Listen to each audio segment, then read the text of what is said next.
ونستعينه ونستغفره ونؤمن به ونتوكل عليه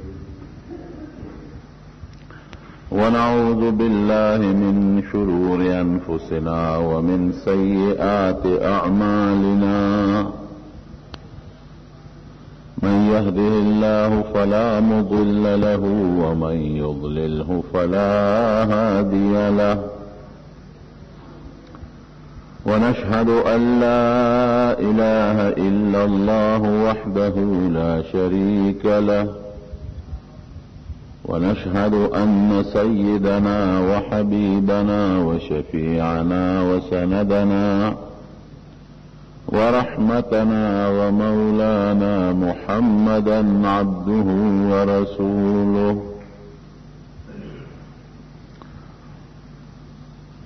أما بعد فقد قال أصحاب رسول الله صلى الله عليه وسلم ما هذه الأضاحي يا رسول الله قال سنة أبيكم إبراهيم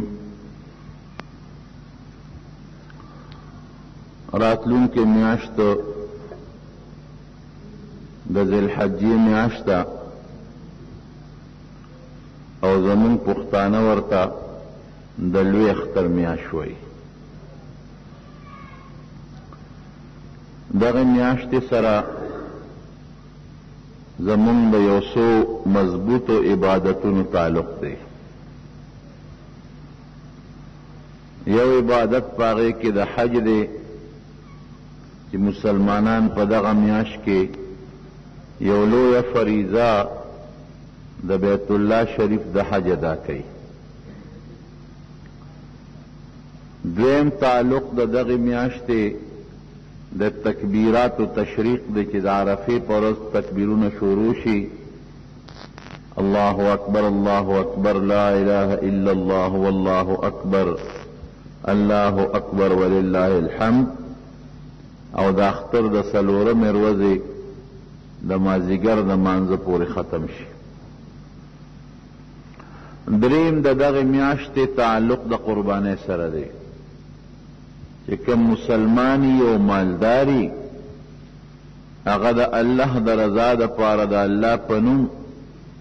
یو څاروی حلال کي هغې ته اضحیه وي په عربیه کې او مونږ خلک ورته قرباني وایو او زموږ علماء کرام لیکي چې د ټول کال په ورځو کې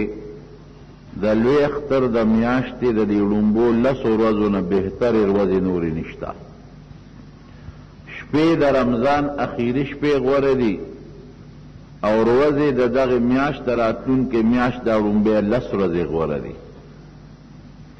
صحابه کرامو د نبی علیه السلام نه تپوس وکړو ما هذه الاضاحی یا رسول الله دا الله رسوله مونږ چې دا کمې قربانۍ کوو او دا ګډان او چیلی او ذبح کوو دا څه شی دی نبی علیہ السلام ورته فرمایل سنت ابیکم ابراهیم دا ستاسو د نیکه د ابراهیم علیہ السلام طریقه ده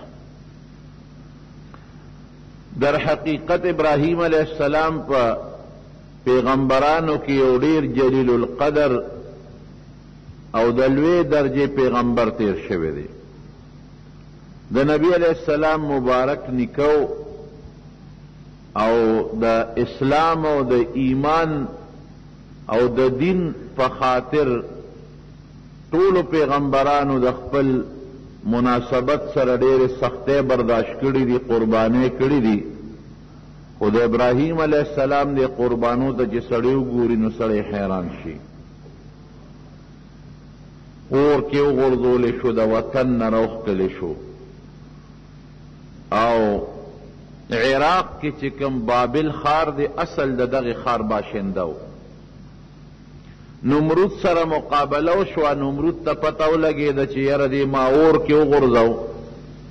الله اور په ده باندې هغه معتدل که ګل گلزار شو اوس بله چاره نشته زما د ده د وجلو دپاره ښه دا ده چې د دې وطن نه وباسم نو حضرت ابراہیم علیہ السلام د عراق د بابل خار نخپل هجرت شروع یو خار د حران وته وی لومبه غی تلار دا د فرات دریاب په غاړه یو لوی خار دی او د نوح علیہ السلام د طوفان نه پس لومبه دا خار آباد شوی دی الته خپل دعوت او تبلیغ وکړو دا غی نه پس نیغ را پورې وته موجوده چې کم بیت المقدس ته دی خار تراغه دلته آبادی و مسلمانان خلق پکې آباد شوی الته خلق ته دعوت او تبلیغ کو فخار خار بگردیدو اللہ تو دا اللہ دین تبے خلق بلل مرگری وسر سوکت یو وسر دا خپل ترلور دا حضرت سارہ رضی اللہ تعالی عنہ چی پاغی دا بیا نکاو تڑلا یو وسر دا ترزوی دے حضرت لوط علیہ السلام روارہ دی لوط علیہ السلام دا دو وسر مرگری دی او اولاد نشتا بچی نشتا او عمر پینزاو یا کالی دا پینزو او یو کالو پا عمر کی دا خپل وطن نا ہجرت شروع بوڑا سپین گیرے نو فلسطین کی موجودہ فلسطین شام پا دے علاقوں کی اگر دے دا خلقو تے دعوت دا دین ورکو چے اللہ یو دے شرک مکوے لال مصر تا غٹ خارو مصر چے دے مصر کی بز خلقو تا دعوت ورکم کدا خلق مسلمانان شي هغه وخت کې د مصر چې کم بادشاہ سنان دا غنمو د مصر بادشاہ ته به فرعون وي نو هغه زمانہ کې چې کم بادشاہ سنان اپ خبر شو چې یو سړی راغلی دی او خپل پولیس والا او عسکریان وته وی چې ډیره خشتخ کلی خزه ده وسره واقعي حضرت سارہ رضی اللہ تعالی عنہ اللہ ډیر زیات خشته او خپل پیدا کړي و خوبصورت خزوا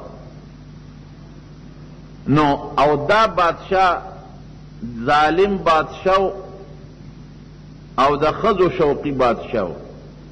چې هغه ته پته ولګېده چې زمونږ د علاقې ته یو سړی راغلی دی او خشته خپل خزم ور سره ده نو دا دواړه گرفتار کړل حکم یې وکړ چې دا جیل کې واچوي گرفتار کړي چې دواړه څنګه گرفتار کړل نو هغه خپلو پولیس والاو ته حکم وکړ چې دا ښځه ته ماله راولئ طریقه به یې دا وه چې که دا ښځه خاوند به نو خاوند به یې وله وجه او که رور او خور به نو بیا به دا ښځه خو تې ونیوه خو رور ته به یې وله غږ نه کو ځکه واده کړې ښځه خو خاوند نشي برداشت کولی چې ما نه دی بل څوک والي نو خاوند به یې وله مړ کو او ناواده کړې ښځه چې وه هغه هم اغېشته بوتله به زه یاره رور به یې وایي چې هسې به یم چاته په نکاح کوم د دې بادشاه صحیح نو حضرت ابراہیم علیہ السلام ته پته ولګېده چې دا خو ډېر ظالم بادشاه دی او پلیت دی او د خواهشاتو تابع دی او خدای داسې په مصیبت واوړېدم وطن نه راووتم مور او پلار پاتې شو او اوس پیغله ښځه را سره ده دا خو اور کې وغورځولی شم هغې نه خدای تا بچ کړم دا به څه کېږي ښځې ته یې وی ښځې یو چل خو کوو وی ته که دې بادشاه له ورلې نو ته ورته داسې مه وایه چې دا زما خاوند دی ګوره ما ورته ټیک ته ته زما ښځې او زه ستا خاوند یم خو ما ورته دواړه مسلمانان درونه او خور یو په مخ د ځمکه زما او ستا نه بل مسلمان نشته زه مسلمان یم او ته مسلمان یې نو مسلمان سړی د مسلمان ښځې رورم وي ته ټیک ته زما ښځې خو د دین او د مسلمانۍ په بنیاد د ستا رور یم او ته مې خور یې نو که بادشاہ دنه تپوس وکړي نو ته هم دقسې ورته ووایه چې دا زما رور دی او الته الله نه سوال کوي یا خدایا د مظلومانو د بې کسو مل تی بل څوک نشته دا حقیقت دی چې څوک منډه وي او څوک په تکلیف او سختی تیری نو دی به الله له منډه وي بې د الله نه بل اسره شته دی نه کشته چې غر کېږي بې اختیاره خلک وي یا الله موټر او ډرایور چې کلم ګاډ جنگیږي بے اختیار د خولې نه خیږي یا الله. نو خدای د بے کسو او مظلومانو مل او اسره پروردگاره ته زه مسافر یم او ډیر آزمایشونه ستا د دین د لاسه په ما رالل، الله برداشت مې کړل، دا تکلیف د برداشت کېدو قابل نه دی. زه پیغمبر یم ستا او دا زما بیبي ده او یو پلیت ظالم دا ښځه مانه بوتله الله ته زما مل شي. نو رب العالمین ته چې د زړه د اخلاص نه چغه وویل دی قبلوي. زمونږ دا چغې د زړه نه دي، مونږ د خولې نه وایو. د دعاګانو یو سلسله م یاده کړې ده، پې پیږم نه چې دا مونږ څه ویو څه مو نه وی، ګوټم لګولې ده وغه ووایو. د زړه نه دعا کوه الله به قبلوي. چې څنګه یې ښځه بوتله او بادشاه خپل کوټې ته دننه کړه او جرندی ورپسې د دننه وواله او ښه پوره په ګناه قادر شو. نو حضرت سارې هم بادشاه ته وی چې ګوره ما ته اوسه پورې چې ته پردي سړي لاس نه دی جنګول، ته خو بادشاه ستا په رعیت کې د دنیا ښځې دي، څه چې کې کولی شي مهرباني وکړه ما معاف کړه. نه نن خو ته زما دغه نشانه نن د چې ته پرېږدم. چې څنګه د لاس ورنږدې کو د لاس د ورونه مخکې الله هغه بادشاه لاسونو خپې شل کړل په ځمکه پرېوت، فالج و په ټکه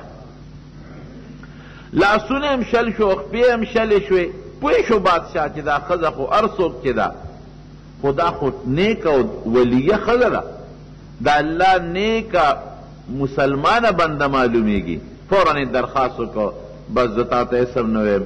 زما له طرف نه ته محفوظ او لیږم د خپل رور له، خو ته مهرباني وکړه دعا وکړه چې ما واپس الله جوړ کړي. ښځه بیا هم رحمدله وه د پیغمبر بیبي وه، وی ښځه ما معاف کړې، دی ټیک شو جوړ شو. چې جوړ شو دوباره بیا قصد وکړه چې زه لاس ور واچوم. زه راشه یاره دا خو یو بیماري او ټیک شومه. انسان ته چې تکلیف راشي او الله یاد کی نو چې بیا دی برابر شي نو بیا غار څه یېري. دا خو اتفاقي بیماري و او جوړ چې دی کې د ښځې څه دي، خو چې بیا لاس وروړه نو بیا اومقه چل پې رب العالمین وکړو. بیا لاسونه او خپې فالجو والې په دا ځمکه پرېوته، چې څنګه پرېوته بیا درخواست وکړه. پوه شو چې دا خو دې ځل معامله اومقه ده، ما خو د اتفاقي څه لانجه شوې ده، دا خو مغه معامله ده، ما ته معافي وکړه او تا ته اسم نه ویم. اخو الحمدلله ښځه و بیا فورا معاف کړه. چې معاف یې کړې بیا ټیک شو، په درېیم ځل بیا قصد وکړه. چې بیا قصد وکړه بیا مغه چل پې وشو، په درېیم ځل بیا درخواست وکړه چې بعد ګوره دوه ځله خو دې بیا ما معاف کړې، بس دې ځل له به زه هیڅ هم نه ویم، مکمل زما له طرف نه تا ته اجازت دی، ځه اوس دعا وکړه. معاف یې کړه بیا دې ټیک شو. چې ټیک شو تپوس یې ته وکړې بس زه راته غږ نه کوم،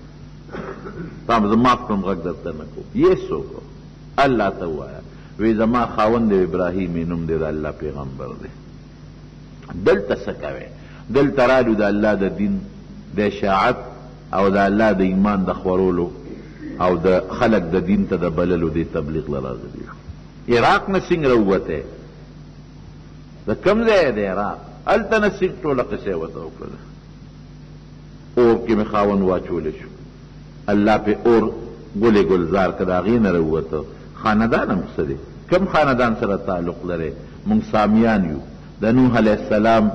چې کوم سام ابن نوح دی د هغه اولاد کې یو، سامیان یو. او دا بادشاه سنان هم د دغې قوم سره دیم سامی و،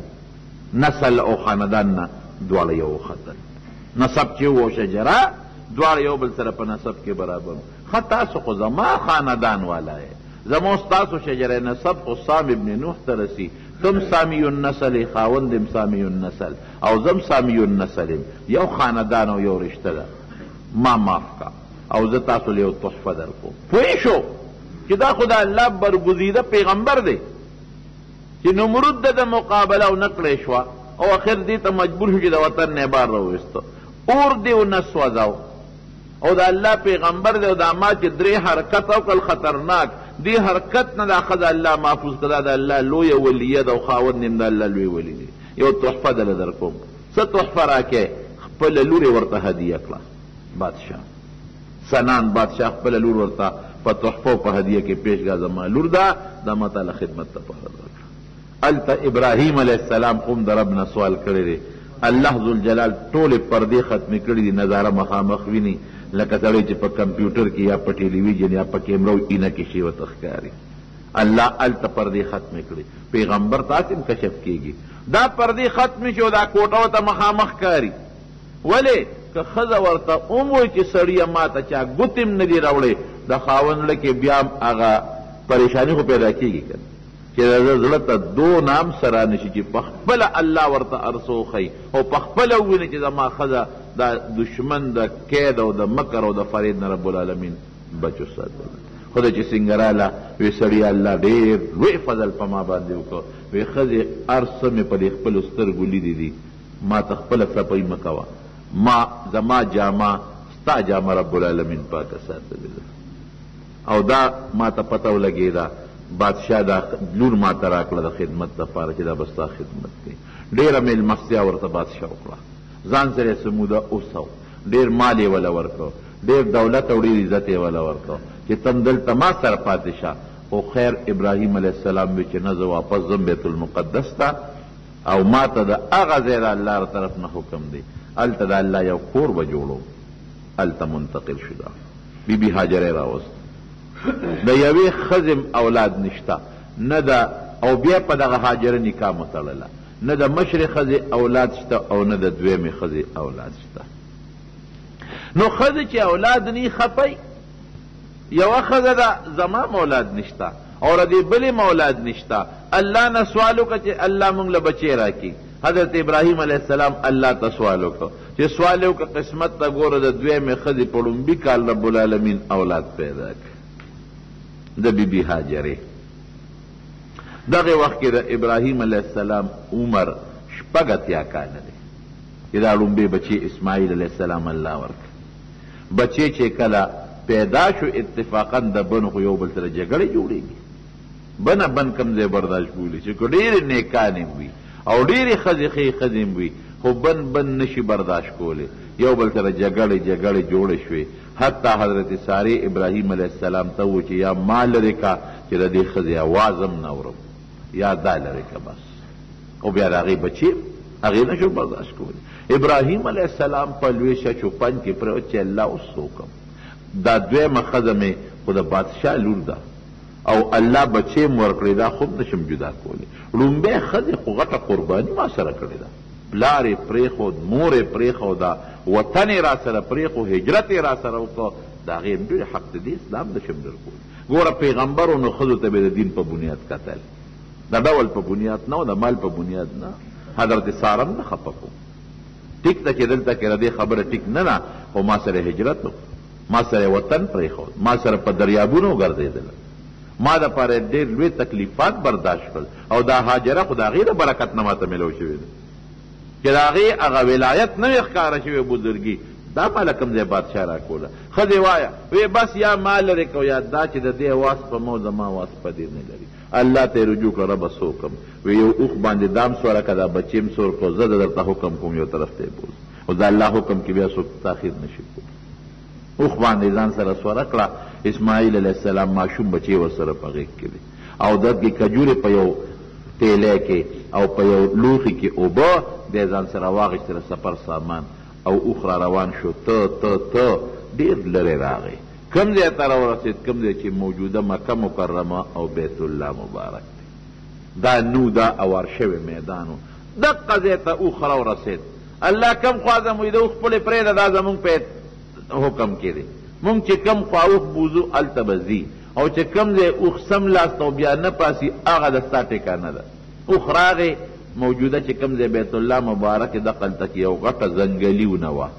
ځنګلي ونې اوبه نه غواړي، بغیر اوبو نه هم زرغونېږي، غټه ونه وه او د هغې سورې او د هغې لاندې اوښ سم ناسته. دې اوښ له حرکتونه ورکړه چې دا اوښ به پاسي، اوښ پابسېد بیا به هغه ځای له راغی، بیا به پاسېد بیا نه څه. رجوع وکړه الله څه وکړم؟ ویم دقه دی ځای دی، دا ښځه او بچی یم دلته پرېږده، ته ځه واپس هغه مخکې ښځې ښځه بچی یې کوز کړل، د اوښ پړې ونیو روان شو. خدای پاک دا الله حکم دی، عقل حیران دی دلته. دا ښځه به یوازې دلته څه کوي، دا ماشوم بچی به څه کوي؟ په سوونو میلو انسان نشته، 20 میله هم نه، 100 میله هم نه، په سوونو میله ګیر چاپېره نه انسان شته نه اوبه شته، ورسره دریاب دی د جدې خو تریخ دریاب دی هم ته کافي لري دی. ښځه وایي سړي ته چېرته ځې؟ غږ نشي کولی ابراهیم علیه السلام. بیا ولا آواز ورکوي چېرته ځې؟ موږ دې چا ته پرېښودو؟ دی که شاته ګوري خو جړا ورځي، ځکه پیغله جینۍ ده او ماشوم بچی دی. اوس دا ماشوم بچی او بیا کم وخت کې الله ور نصیب کړی دی چې په بوډاتوب کې چاله الله بچی ورکړي نو خو بیا زړه ته ډېر ډېر ګراني کوي. او نه خور شته او نه بل لوټ، دقه یو ماشوم بچی دی، نه ازبین. او بچی کم بچی د اسماعیل علیه السلام غوندې بچی چې رب العالمین د هغه په تندي کې د نبوت او د پیغمبرۍ رڼا ځلوي، او د نبی کریم صلی الله علیه وسلم غوندې عظیم هستی نیکه جوړېږي رسول کې. داسې بچی دی. هغه روان دی چې دا ورپسې منډه وي. موجوده چې کوم ځای مروه غونډی د باب المروه دروازه دې نه لږ غوندې بار یو چړی غوندې ده، هغه ځای ته چې کله ابراهیم علیه السلام ورسېد ښځه ورپسې ده، همدقه آواز کوي چې سړیه موږ د چا ته پرېښو؟ موږ پوی خو کا دلته به څه کوو؟ مونږه چا ته دې پرېښو؟ لمن نه کلک ونیوه، چا ته دې پرېښودو؟ په دې ما پوی که دا ماشوم نیازبین بچی به څه کوي، زه به څه کوم؟ دې جواب نه ورکوي، جړا ورځي. ښځه ورته وایي الله امرکه؟ اپوی شو چې دا بغیر د الله د حکم نه دی خو څه کار نه کوي، الله درته ویلي دي. ابراهیم علیه السلام دا سر داسې وړقو، په خولې بیا غږونه باس، خو چې سر یې وړقو لمن یې وله پرېښوده، اذن لا یضیعنا، الله به مونږ نه ضایع کوي. باس چې د الله حکم دی، هغې خو د الله هغه طاقت او د الله امداد د بادشاه مخکې لیدی دی. د نمرود د لاسه په اور کې د سوځېدو بچ کېدل خو هغې لیدي دي، هغې ته پته ده چې الله ما سره څه کوي. اذن لا یضیعنا، الله به مونږ نه ضایع کوي. زه په مخه دې ښه خاونده واپس راله. هلته ابراهیم علیه السلام چې لږ منځ کې لرې لاړ نو دې مکې ته مخ کړې او الله ته لاس اوچت کړ، ډېرې وژړل رب العالمین ته. ربنا انی اسکنت من ذریتی بواد غیر ذی زرع، پروردگار خپل اهل و عیال و بچی میں دشت بیابان کې پرېښودل. داسې بیابان دی چې نه پکې بوټي شته، نه د خوراک څه شته، نه د اوبو څه شته، هېڅ هم نشته. دشت و بیابان کې مې پرېښودل. ربنا لیقیموا الصلاة، خدایه بس غرض مې دارې ښځه مې نیکه د وصیت مې ورته کړی چې ستا عبادت وکړي، دلته مې پرېښودل. زه ځمکې پټیله مې نه دي راوستی. فاجعل افئدة من الناس تهوي الیهم، زه خو ته الله ستا په حکم لاړم، ستا حکم دی. الله یوازې به څه کوي؟ څوک نیکان بندګان وله راوله چې دوی پې عبادت شي. وارزقهم من الثمرات لعلهم یشکرون، خدای روزي ورکا خو جوار او غنم دانې نه، د میوو رزق وله پروردګاره ورکړه. داسې روزي وي چې هغه د میوو روزي وي. واقعي همغسې وشوه. نن دنیا اقوا مایله ده، د هر چا زړه د مکې مکرمې سره تړلی پروت دی، که غریب دی او که مالدار دی. او په لکاو خلق کال په کال په رمضان کې او د حج په ایامو کې د مکې مکرمې ملاقات لذي، او د دنیا د په وجودم کړو تیری، بچیم پریدي، مالم لګی، او په هغې باندې بیا خوشحالي کېده د الله د کور ملاقات مې وکړو. الله یې زمونږ او ستاسو د ټولو نصیب وګرځوي. علما لیکي که داسې ویلي چې فاجعل افئدة الناس من الناس راغی نو بیا به ټوله دنیا هلته تله. دا من لفظ پکې راغی نو ټول به نه ځي، څه بعضې به پاتې کېږي. او واقعي دعا قبوله ده. نن په مخ د ځمکه داسې میوه نشته چې په دنیا کې دی او په مکه مکرمه کې دی. مکه مکرمه کې په ژمي کې د وړي میوې او په اوړي کې د ژمي میوې، هر قسمه څیز چې د چا په زړه کې تېرېږي هغه ورکې شته. دی خو لاړ واپس شام ته بی بی سارې له د الله په حکم. ماشوم بچی یې پرېښود، بچی مور سره دی او په بیابان کې پراته دي، نو معمولي غوندې د بوټي سورې دی، هغې ته خپله ګزاره کوي. هغه اوبه چې کوم منګوټي کې وې هغه خلاصې شوې، چې کومې کجورې ورسره راوړې وې هم خلاصې شوې. مور اوږې شوه، په سینه کې پیپ وچ شو چې خوراک نه سینه کې پیدا کمی راشي. بچې اوږې شو تږې شو پی ورته نشته اوبه نشته خوراک نه شو بچې په ژړا شو. الله دې ساتي دا ډېر سخت وخت دی چې د لوږې د وجې نه بچې مور ته جاړي او مور له بندوبست نشي کولی. د بچي ژړا په مور بیا بل شاته لګېږي. خدای اوس څه وکړم بچې هلته په هغه میدان کې سمله او لاړه مخامخ یې وړه غونډۍ ده صفا وته وي هغې ته ورختل. خوا کې ورسره غټ غټ غرونه دي جبل ابي قبیس شو جبل مکه غټ غټ غرونه دي خو هغې ته ختل مشکل دی. دې وړې غونډۍ ته خېجم لارې دي یو خوا بل خوا ګورم که چېرته څوک انسان په لاره دي یو قافله دي چې یو ګوټو دوه خو ترې غواړم چې غونډۍ ته دې سینګ وخته دا مور وختله الله ته یې لاس اوچت کړه یا خدای زما بندوبست وکړي خدای ستا د رضا دپاره زه خپل خاوند دلته پرېښیم ما ته خو یې د عبادت وصیت کړی چې خپل مونځ او خپل عبادت کوه او د دې بچي ژړا نشم برداشت کولی. الله ته اوس هم د صفا غونډۍ ته چې وخېږي نو خلک بیت الله ته مخکې او لاس اوچت کړي د الله نه دعا غواړي. روانه شوه خوند یې ونه کړه. هلته بله غونډۍ ورته ښکاره شوه 2 فرلنګه مزل دی مروه ورته وایي. یاره هلته ځم که هغې لاره باندې د دغې غونډۍ نه څوک ښکاره شي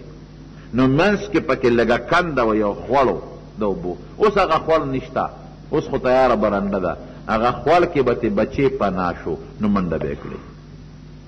نو چې هلته بره به د خوړ نه وخته نو بچي ته به یم شا شاته کتل چې بچې تم ګورمه نو بیا به په عام رفتار تله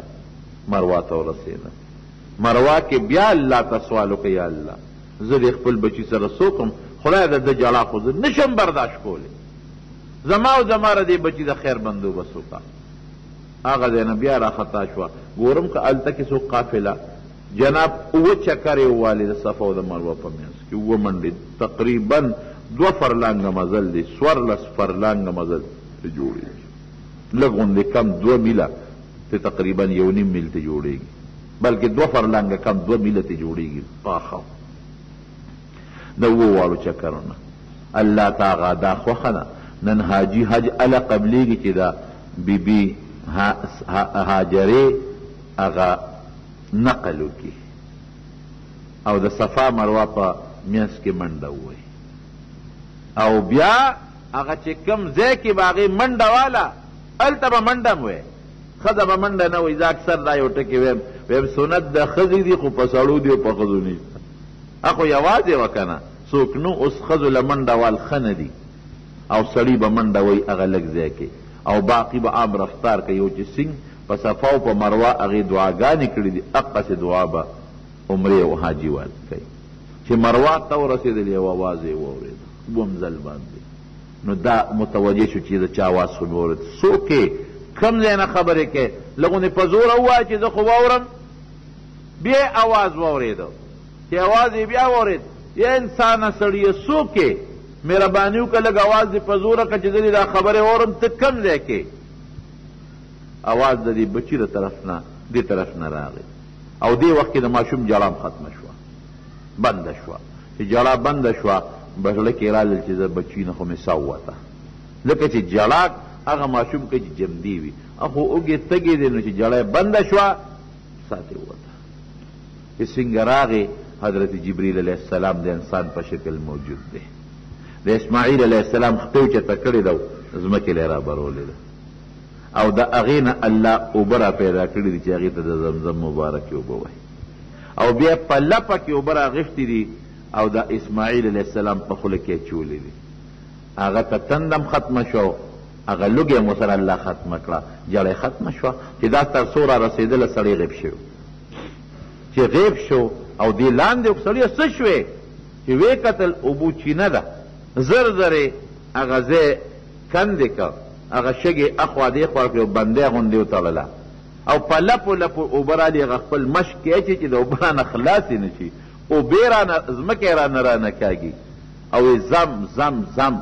عبرانی ژبه کې وایي بندې شه بندې شه بندې شه. نبی کریم صلی الله علیه وسلم فرمایي الله دې زمونږ په مور په بیبي هاجرې رحم وکړي که دې اوبو ته بندی نه وی اچولی او په مشکونو کې نه وی سنبال کړی نن به د زمزم اوبه دومره جاري چینه وه چې د دنیا ګوټ ګوټ ته به اوبه رسېدلی. 3 خاصیتونه پروردګار د زمزم په اوبو کې اچولی دي. یو تند ختمی، یو لوګه ختمی. د لوګي صلاحیت هم پکې شته د ختمولو، ډوډۍ کار ورکوي. زمونږ د کتابونو لیکي چې بعضې بزرګانو شپږ میاشتې په مکه مکرمه کې صرف د زمزم په اوبو ګزاره کړې ده. د لوګي د ختمېدلو هغه طاقتونه پکې شته. او دریم د هرې بیمارۍ علاج دی. نبی علیہ السلام فرمائی الزمزم لما شرب له، چې د کم مقصد د پاره سوکوس کی پروردگار هغه مقصد ور باندې پوره کوي، بې د مرګ نه. د مرګ علاج پکې نشته. دا طبرانی شریف حدیث دی او په نورو کتابونو کې هم دا احادیث شته. دا د اسماعیل علیہ السلام معجزه شوه او د جبریل علیہ السلام د الله د طرف نه راغې دا کار شو.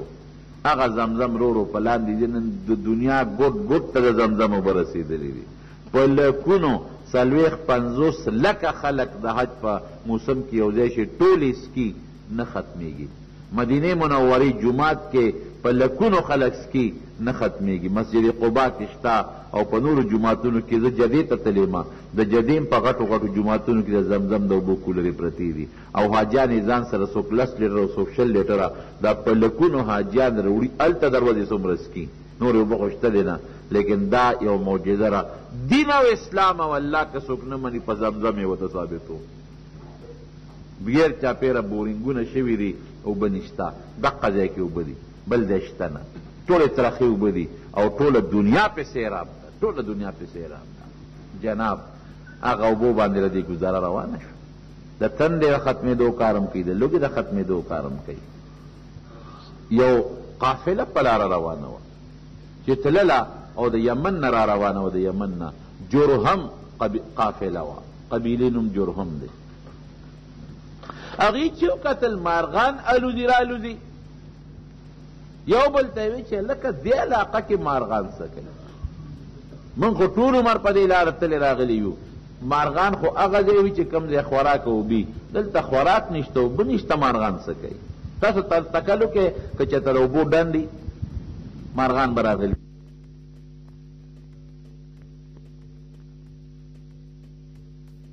د اوبو پیډې چینه پیدا شوې، فورم قافلې والا مشران راغلي. دا ورته په چغه شو چې نه نه دلته تاسو زه نه پرېږدم. ته څوک یې؟ زما خاوند پیغمبر دی، ابراهیم علیه السلام یې نوم دی او هغه ماله ځي راځي او دا اوبه الله ماله را کړي دي. هغې ورته وی داسې کار دی خورې، مونږ به ستا ډېر عزت کوو، ستا رنې ماشوم به قدر کوو، خدمتګاران به یو ستاسو، خو مونږ پرېږده چې مونږ دلته کې ایثار شو، دلته مونږ پړه واچوو، دلته اوسېږو تا سره. وی ښه په یو شرط یې اوبه به زمئ. هغې خو د اوبو هغه فقدان نشوالی لیدی وکړ، اوبه به زمئ. ویسکی ته تاسو خو ګورئ کوي به زمئ ستاسو به نه وي، بلکل درسره منو. اوس د ابراهیم علیه السلام دعا و د یمن بهترینه قبیله په مقدس مکه کې جرهم، اصلي عرب، هغه راغلل او پروردګار ورسره دیره کړه. ابراهیم علیه السلام به ته راته 6 میاشتې پس، کال پس، 3 میاشتې پس، 2 میاشتې پس چې کله به یې غوښتل را بغې د خپلې ښځې د بچي خبر بیا واغې بیا به راغې بیا به داسې ټیم کې راغی چې د بچي عمر یې 12 او 14 کالو ته رسېدلی. د خپلې ښځې خبر به یې غېشته، دا نه چې ګنې لاړ او 14 کاله پس راغی، نه نه، دې منځ کې به ډېر ته راته، هغه ښځې لم او دلته به هم راته. چې راغی په مکه مکرمه کې دا د راتلونکې میاشتې دا 10 لومبۍ د دې کې په 9مه شپه باندې د ذوالحجې خوب ولید. اوس مضبوط بل امتحان راغی، یو نه پس بل امتحان. خوب کې الله ورته حکم کوي چې دا بچی دی حلال کړه. چې راپاڅېده 9مه ورځ ده، خدای په شک کې دی، سوچ کې دی. د پیغمبر خوب ورې وحي او پیغمبر ته چې الله کوم خوب وښیي په هغې یې پوهیږي هم، شک یې نو په دې کې چې دا خوب د الله نه دی او که نه دی، په دې کې هم شک نشته چې دا خو فکرمند دی غریب. څنګه به بچی حلالو؟ بچی به تیارېږي که به نه تیارېږي؟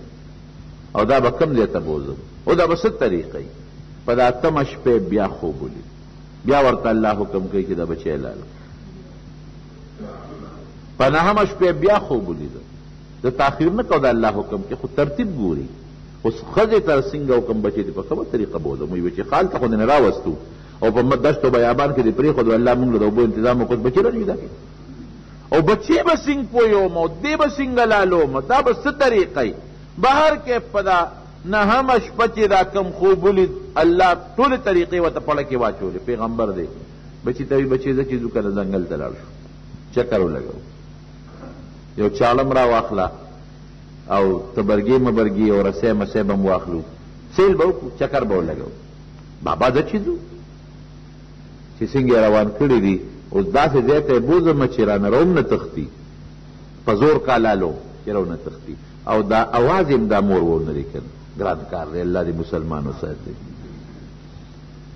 چې مور یې چغه ونري بچی رانه رو نه تښتي او اوس انتظام برابر کم چې دې سنګ تلي دي شیطان د انسان په شکل راغلی دی بی بی هاجرې ته وایي چې خبرې چې بچی درنه کم خوا بوته وی نه وی لالی یې بېوقوفه پلار به لګي شي زوی به حلال کي او بیا زما د خاوند ابراهیم علیه السلام غوندې پلار او بیا د اسماعیل غوندې نیازبین او خشته مزیدار بچی دا عقل مني ما لاله خوره وی نه که نه ستا خاوند وایي چې ما ته الله حکم کړی دی دا ټکې وایي وی چې الله ورته حکم کړی دی زما را طرف نه پکې هېڅ رکاوټ نشته یو ځل زه دی لالي زه خبیثه د شیطان معلومېږي چې مینات یې هلته ورسول نو اوس پلار ودرو بچې زه خو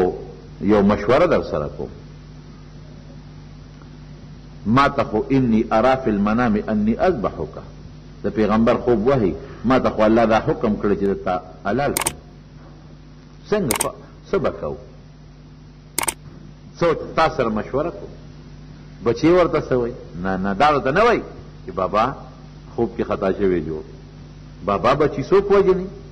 بابا لږ یو دو درې ورځې پې سوچ به وکړو خیر دی بابا الله نه به سوال وکړو چې دا خوب الله بدل کی ته خو د الله پیغمبر یې که نه الله ته سوال وکړ چې دا زمونږ دا مسله بدله شي زه به م الله ته وجاړم ته به م الله ته وجاړم نه نه دا ټولې خبرې نه کوي یا ابت افعل ما تؤمر ستجدني ان شاء الله من الصابرین بابا چې الله سوی چې یو سکنډ تاخیر پکې ونه کړي یو سکنډ به نه کړي او ما باندې غړه مه وهه ستجدني ان شاء الله من الصابرین که د الله خوښوي نو زه به لاس پې در تام ونه خوځوم او زما عمره مضبوط صبر کوونکي بل په مخ د ځمکه به راته میلاو نه شي خوشحاله شو چې یا الله ما خو د بچي متعلق فکر کو چې رضا کیږي که نه رضا کیږي سنگ به لالوم دی به څه چل کوي شکر دی چې سنگ زه ستا د حکم تابع د قرنګې زما بچي ستا د حکم تابع دی بابا یو خبره ده مفسرین لیکي بابا یو خبره ده چې یو څلور خبرې زما واوره باقي دی خوښه خپله ده خو چې په دې لاره تیریږي کله نو شیطان دغلته بیا خپل کوشش کوي ابراهیم علیه السلام ته د انسان په شکل راغی چرته ځې اخو پې پوه شو پیغمبر زویم څوک لالی چې دا ماشوم بچی لالی ته د چغو ته به څنګه ټینګ شي د وینې به څنګه برداشت کې کاڼې واخېسته یو غزار یې پې وکړ سپېره ما لړه خوړی زه الله چې څه وایي هغسې به کوو او داسې یې وویشته چې دا ځمکه اوش دی د هغه شیطان پې دننه شو درې ځله شیطان دا کرتبونه کړي دي او درې ځله ابراهیم علیه السلام پې غزار کړی دی په دا ځمکه کې دننه شوی دی اوس هغه ځایونو باندې غټې غټې ستنې دي دیوالونه دي جمرات ورته ویل کېږي حاجیان چې لاړ شي د ابراهیم علیه السلام هغه ادا الله ته خوښه ده شیطان نشته چې ته شیطان اولې او نه دا شیطانان دي برجې دي دیوالونه دي لیکن هغه ادا الله ته خوښه شوې ده هغه ادا چې الله ته خوښه شي نو پاجان وی لازم وکړه چې تاسو د ابراهیم علیه السلام دغه طریقه کوئ چې لږې میاشته کړله او مشوره وشوه وي بابا یو څلور خبرې زما واوره یوه خو دا ده چې هله دې پوره تېره کړه چې د الله حکم کې ناراضګي را نه شي پوره تېره کړه چاله نمبر ایک دویم دا کار وکړه بابا چې ما کله علالی نو زما دا مخ ځمکې ته کا لاندې نه چاړه راکاږه ولې ځکه زما سترګې که ستا سترګو سره ولګېدې نو ته ما نشې لالولی د بچی سترګو سره چې د پلار سترګې ولګي کم ځای دا کار کېږي نو د الله حکم کې ناراستی ورشي چې د الله حکم کې ناراستی راشي دریم به دا وکړي بابا چې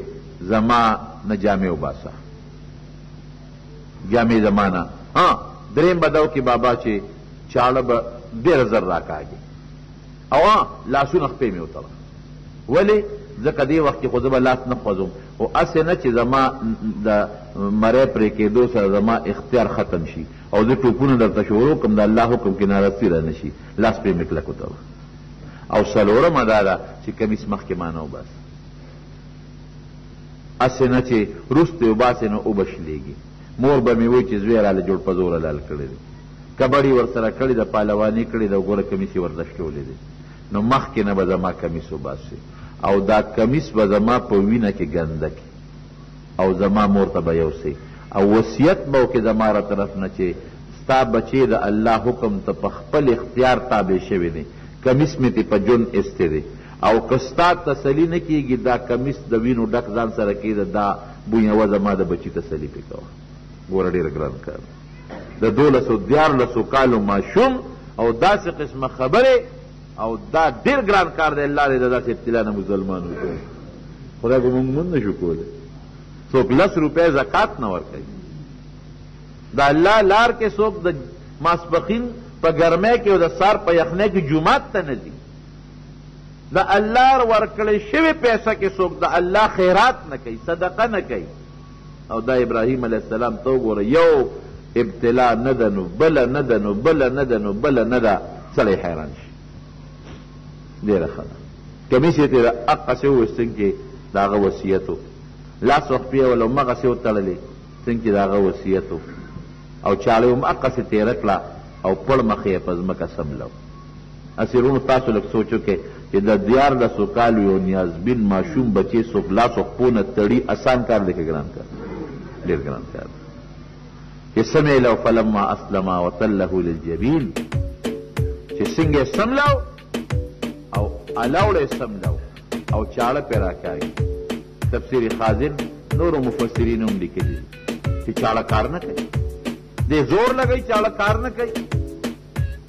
او ته یې بابا چا به که نه بچې زه څوک هم چاړه کار نه کوي ستا چاړه لوړې کړې ده تېره طرف باندې راکاږه بچې تېره طرف راکاږم خو کار نه کوي غوسې نه چاړه په دا ځمکه راویشته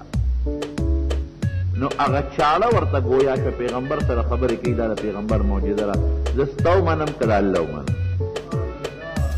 زه څوک هم بیا د چاړه تېره کړه بیا پې شروع کړه نو الله د بره نه ورته جبریل علیه السلام راولېږه ونادیناه ان یا ابراهیم قد صدقت الرؤیا انا كذلك نجزي المحسنین مونږ ظالمان نه یو چې په تا دې بچي حلال کړو خو ډېر ګران کار بس تا هغه تعبیر پوره کړه د خوب زمونږ حکم دې پوره کړو او چې کم سړی محسن دی د الله سوچه او کلک تابعدار دی او مخلص مسلمان دی هغه سره به دقه چل کوو ابتلا به راولو خو کامیابي به ورکوو سختي به پرې بیا نه راولو هغه ځای نه جبریل علیه السلام د جنت نه یو ګډ را په مخه کړی دی الله اکبر الله اکبر الله ډېر لوی دی او جناب مفسرین لیکي چې کم وخت کې چاړه راکاږي په اسمانونو کې فرشتو الله ته تړپکې والی دي یا الله دا څه کېږي بوډا سپینګیري بس لاس سینګ راکاږي په دې بچي باندې الله دا دومره وطن پرېښود مور پلار دومره ابتلاعات د اور یا خدایه دا څه کېږي فرشتې ته الله ته تړتکې وایي او چغې وایي الله ډېر لوی بادشاه دی ما پرېږدئ تاسو خپل کار ته مونږ ته ووایه چې مونږ څه امداد وکړو تاسو چې څه امداد کولی شئ وکړئ لیکن دا زما کار دی ګډ جبریل علیه السلام راځغلي الله اکبر الله اکبر ابراهیم علیه السلام خو چاړه راکاږي اسماعیل علیه السلام وایي چې بس اوس به زما مری پرې کېږي لاندې نه چغه وایي لا اله الا الله والله اکبر زم دا ویم چې الله لوی دی او دې کې ګډې راوخت مخې ته یې ورته کېښوده ابراهیم علیه السلام آواز وکړه الله اکبر ولله الحمد الله له حمد دی اسماعیل علیه السلام بچ شو او د هغې په دې باندې ګډ قرباني شو د جنت نه راوړلې شوې ګډ هغه ګډ چې حابیل قرباني کړی و د آدم علیه السلام الله جنت ته رسولی د مکې چې کوم فقرا و خلک و هغې باندې هغه غوښې خوړلې د هغه ګډ ځان سره په خپله راوړ ابراهیم علیه السلام اسماعیل علیه السلام هغې هم وخوړلې او ښکرونه د عبدالملک ابن مروان د زمانې پورې وو په بیت الله کې وې ځان یا یو وخت بیت الله روان شو حجاج ابن یوسف چې حمله وکړه د هغه ګډ هغه ښکرې بیا پته نه لګي چې هغه څه شوې هغې کې هغه روکې شوې نو دا نبی علیہ السلام نه صحابه تپوس کوي ما هذه الاضاحی یا رسول الله دا الله رسوله دا قربانۍ چې مونږ کو دا څه شی دی دا مونږ څه لپاره کوو وی سنت ابیکم ابراهیم ستاسو د نیکه د ابراهیم علیه السلام طریقه ده مونږ له به پیسي دا الله رسوله مونږ له به پیسي وی تاسو له به د هر ګډ د وړی په ویښته او د هر چیلي د ویښته په عوض کې یو نیکي در میلاویږي او نبی علیہ السلام فرمایي چې د قربانۍ وینه لا د څاروي د مرۍ نه په ځمکه نی توی شوې چې د الله په دربار کې قبوله شوي او نبی کریم صلی الله علیه وسلم فرمایي چې په دې لسو ورځو کې د ذوالحجې د قربانۍ د اضحیې د قربانۍ نه بهترین عمل د الله په دربار کې بل نشته او دا د قربانۍ څاروي د ښکرو د وړۍ د څرمنې او دا هغه سوټو پچو سره به د انسان دپاره د نیکۍ په تله کې رب العالمین تلي بهترین عمل دی او د ابراهیم علیه السلام طریقه ده او د اسماعیل علیه السلام واپس رالل خوشحاله د ګډ غوښې راوړی ښځه هم خوشحاله شو اسماعیل علیه السلام هم خوشحاله شو او بیا اسماعیل علیه السلام دغې جرهم قبیله کې واده هم کړی رب العالمین بچي وله ورکړل او د هغې بچو په نسب کې پروردگار نبی کریم صلی الله علیه وسلم غوندې شخصیت پیدا کړ نبی علیہ السلام فرمایي که نه انا ابن الذبیحین وی زه د هغې دوو کسانو بچیم چې د الله په نوم قرباني شوي دي د دوو کسانو بچیم یو د اسماعیل علیه السلام یو د نبی علیہ السلام پلار عبدالله هم داسې و عبدالله هم داسې و هغه پلار یې نظر کړی عبدالمطلب چې زما بچی پیدا شي اخیری بچی زه به ستا په لار کې قرباني کوم هغه عبدالله په سر هغه نظر راوخت د نبی علیه السلام والد محترم خلقو هغه ماشومان خویندې هغې چغې جوړې کړې فابازه مونږ وروره لالی نورو رونو کې یو لال که که نه نورو رونو کې ځکه د ګڼو میندو اولادو یاره و یو چل به وکړه مدرېږه اوښې راوسته نو قراندازي وکړله نو د عبدالله په سر راوخته بیا بچو چغې جوړې کړې نو بیا دوه اوښان کېنول ودروله نو قراندازي پکې وکړه نو بیا د عبدالله په سر راوخته یو اوښ بیا زیاته و لسو ته خبره ورسېده لږ اوښان یو خوا کړه عبدالله بل خوا کړه چې قراندازي وکړه بیا د عبدالله په سر راوخته اوښان یې زیاتول سلو ته اوښان ورسېدل سل اوښان یو خوا او د نبی علیه السلام والد محترم عبدالله بل خوا چې قراندازي وکړه د هغه سل اوښانو په سر راوخته الله د نبی علیه السلام پلار بچ نو وی زما یو نیکه اسماعیل علیه السلام دی د الله په نوم هغه ذبح ته تیار شوی دی او زما بل پلار عبدالله هم د الله په نوم ذبح ته تیار شوی دی وی زه د دوو ذبیحینو بچی نو دا قرباني ده اسماعیل علیه السلام او د ابراهیم علیه السلام هغه طریقه ده خصوصا د ابراهیم علیه السلام چې مونږ یې په دې راتلونکي میاشت کې کوو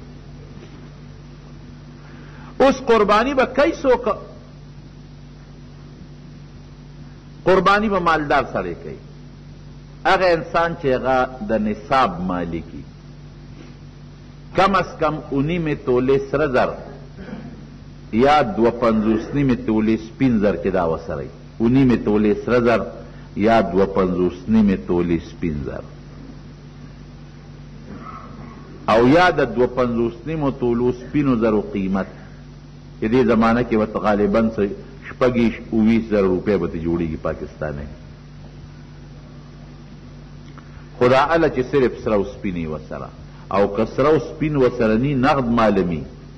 لکه سره سپین نشته نو چې تقریبا 6,000 روپو مالک وي 2.50 تولې سرو سپینو زرو قیمت که تاسو ته چاته د تولې ریټ معلوم نو ما ته خو دغه ریټ معلوم دی دا مخکنی ریټ دی ممکن دا اوس خیر معلومات یې وکړې دا خو د سرو زرو دي که نه سپینو زر یادم د 52 تولې 2.50 تولو سپینو زرو مخکې ما تپوس کړو 1500 روپۍ توله ورچاند دي اوس پته نه لګي چې څو ده خو 2.50 تولې سپینو زرو پیسې چې چا سره نو قرباني پې واجب ده او که چا سره داسې وي چې یو توله سره زر ورسره 2 تولې وي 3 تولې وي یا د سپینو زرو تعداد د 2.50 تولو نه کمی نو قربانی پی واجب نه خو اله چې نور مال وسره ني او که نور نقد مال وسره نو بیا چې یو توله سره زر وسره نو هم پی قربانی واجب ده ګوري لکه نور وسره زر 2000 روپے پنګ شتا یا د ضرورت نه زیات جامع موجود دي یا پکور کی ٹی وی پروت دی یا وی سی آر پروت دی پکور کې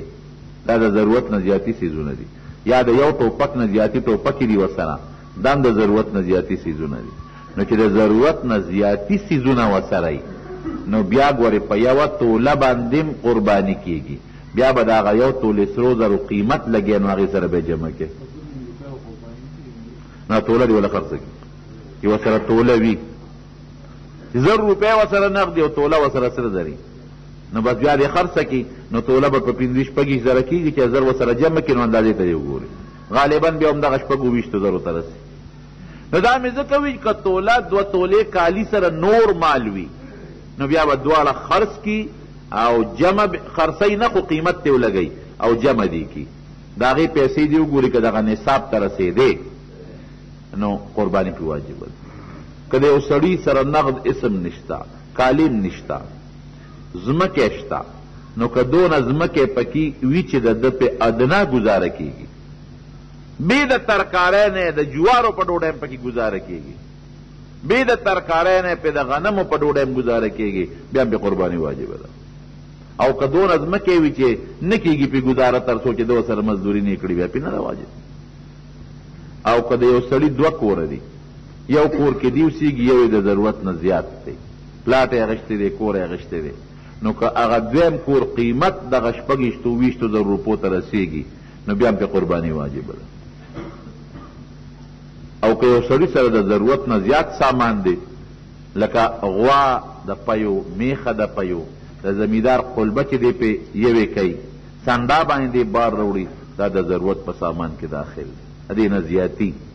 یا د سړي ټوپک د څوکۍ د ضرورت په سامان کې داخل دی د ملا هغه کتابونه چې دی مستقل ګوري هغه د ضرورت په سامان کې دي هغه کتابونه چې هسې په المارۍ خشته کړي هغه د ضرورت کې نه راځي د ښځې 2-3 جوړې جامې د سړي دا د ضرورت لاندې راځي او د ښځې چې دا زیاتي کمې جوړې دا د ضرورت نه زیاتې دي ټي وي ضرورت کې نه راځي نو چې کم د ضرورت نه زیات سامان دی د هغې قیمت ته ولګئ نو که قیمت یې دغه 26,000 روپو ته ورسېد نو بیا هم پې قرباني واجبه ده مونږ دا ښځې غر کې کړو چې وده یې 40 تولې کالې پکې او بیا قربانۍ ته ور پرغتی قرباني ولې نه کوي لور دې غر کړه کړه او تباه دې کړه غاړه یې بنده شوه دومره به جامې کې او دومره به کور خېږي او دومره ځمکه خېږي او دومره به دا کې قرباني پې واجب شي او بیا قرباني نه کوي کم څاروي باندې به قرباني کېږي او څوک به یې کوي نو چې څوک مالداري که په کور کې یو مالداري یو به یې کوي که په کور کې 15 مالداران په شریکه ونه کې ګوري 15 واړه به 15 سیلي زمونږ په وطن کې غلط رواج دی د زامنو خپل مالي او خپل دولتي وي او خپله پنګې وي او ښه ډېری خو چې د قربانۍ ورځې راشي نه وایي مونږ خو د یو پلار زامن یو شریک اوسېږو کټوۍ خو همجي شریکه ده کټوۍ دې شریکه ده خو ته وګوره بینک کې خو د خپلې قصې پیسې جدا دي کالي دې جدا دی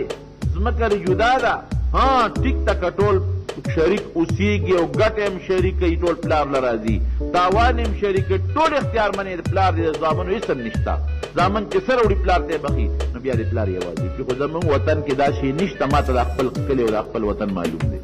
د هر زوی ځان له تنخوا او ځان له پنګ او ځان له بینک بیلنس دی او ځان له خپل ځمکه دی او ځان له خپل پلاټونه دی او ځان له خپل کاروبار کوي نو دا الله سره تګي مه کوه غوا او میخه کې 7 میسنې ویشي په 4 کسې هم کولی شي په 3 هم کولی شي په 2 هم کولی شي په 1 هم کولی شي په 7 هم کولی ناتکۍ او تکۍ پکې شرط نشته او ګډ یا ګډه چیلې او چیلی کې یو کس به قرباني کوي 2 په هغې کې شریک کېدل منع دي ښه غوا او میخه یا د هغې بچې چې 2 کالو ته ورسي نو قرباني پرې کېږي چې د 2 نه کمې قرباني پرې نه کېږي بعضې خلک وي غاښ یې کړي دی او نه دي کړی غاښ کول څه شرط نه دي چې عمر یې 2 کالو ته رسېدلي د غاښ یې کړی او که یې نه کړی بعضې څاروي عمر 2 کالې او په غاښ کمي چې عمر 2 ته رسېدلي او ګډه چیلې او چیلی چې عمر یې د کالي نو قرباني پرې کېږي که د کال نه کمی پرې نه کېږي لمه ورګډ لم والا هغه د شپږو میاشتو په باندې کېږي، خو یاره چې څو روبي چې په شکل د کال ښکاري هله پې کېږي. کوم څاروی چې عیبجنې نظر یې نه لګي په هغه قرباني نه کېږي. د نیم یا د نیم نه زیات غوږې پرې شوي، د نیم یا د نیم نه زیات لکۍ پرې شوي، د ښکرې ماتي په د قرباني نه کېږي.